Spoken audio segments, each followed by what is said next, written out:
ఏపీలో ఇవాళ అక్కడక్కడ పిడుగులతో కూడిన వర్షాలు పడతాయని విపత్తుల నిర్వహణ సంస్థ తెలిపింది. శ్రీకాకుళం, కృష్ణా, ఎన్టీఆర్, గుంటూరు, బాపట్ల, పల్నాడు, ప్రకాశం, చిత్తూరు, తిరుపతి జిల్లాల్లో తేలికపాటి నుంచి మోస్తారు వర్షాలు, మిగతా జిల్లాల్లో అక్కడక్కడ తేలికపాటి వర్షాలు కురిసే అవకాశం ఉందని పేర్కొంది.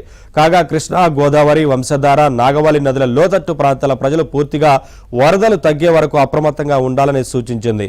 మరోవైపు రాష్ట్రంలో శనివారం ఎండ, వానతో కూడిన విభిన్న వాతావరణం నెలకొంది. ఉదయం నుంచి అనేక ప్రాంతాల్లో ఎండ తీవ్రత కొనసాగింది. దేశంలోనే అత్యధికంగా కావలిలో 38.6 డిగ్రీల ఉష్ణోగ్రత నమోదైంది.